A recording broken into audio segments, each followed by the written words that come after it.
Halo Sobat Tisu, selamat datang di video penyusunan proposal kegiatan Tisu tahun anggaran 2024.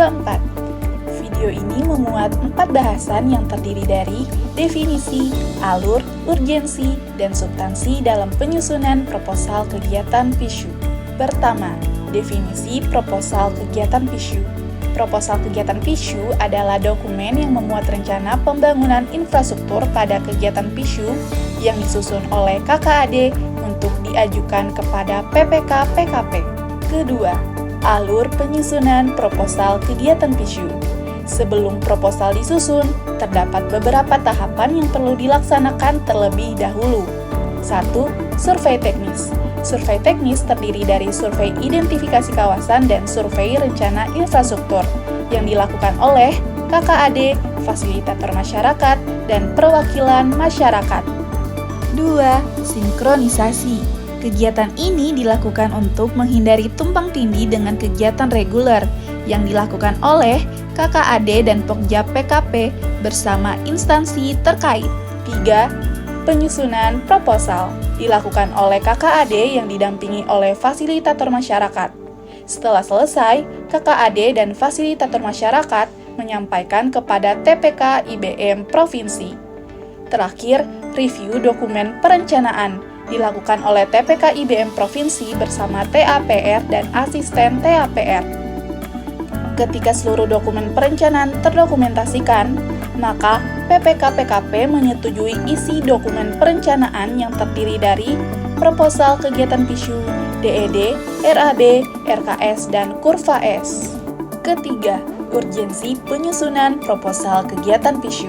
Urgensinya adalah karena proposal kegiatan PISU sebagai dokumen perencanaan yang wajib dipenuhi KKAD untuk melakukan PKS bersama PPK dan sebagai acuan dalam pelaksanaan konstruksi. Keempat, substansi proposal kegiatan PISU. Terdiri dari 6 bab. Bab 1, pendahuluan, terdiri dari 3 subbab. 1. Latar belakang. Poin penting pada subbab ini adalah penjelasan singkat kegiatan PISU, letak kecamatan secara administratif dan geografis, serta karakteristik kecamatan. 2. Lokasi sasaran. Poin penting pada subbab ini adalah penentuan lokasi sasaran yang dilengkapi dengan peta administrasi kecamatan dan peta deliniasi kawasan. 3. Tujuan. Poin penting subbab ini adalah penjelasan tujuan pengajuan proposal. Bab 2. Gambaran umum kawasan perdesaan. Terdiri dari 3 subbab. 1. Kondisi geografis, kependudukan, sosial ekonomi, dan infrastruktur kawasan. Subbab ini memuat kondisi fisik dan kondisi non-fisik kawasan. Kondisi fisik terdiri dari kondisi geografis dan kondisi infrastruktur, sedangkan kondisi non-fisik terdiri dari kependudukan dan sosial ekonomi. Perlu diperhatikan, kalender musim harus tertera pada kondisi sosial ekonomi. 2. Potensi kawasan. Subbab ini memuat potensi-potensi dalam kawasan PISU, mulai dari aspek sosial, ekonomi, infrastruktur, kelembagaan, dan lain-lain. 3. Isu dan permasalahan. Subbab ini memuat permasalahan yang dihadapi oleh masyarakat di lokasi kegiatan, dilengkapi dengan solusi dari permasalahan yang ada. Berikut merupakan contoh penyajian tabel isu dan permasalahan. Bab 3. Konsep pembangunan kawasan perdesaan. Terdiri dari 3 subbab. 1. Urgensi pembangunan infrastruktur kawasan.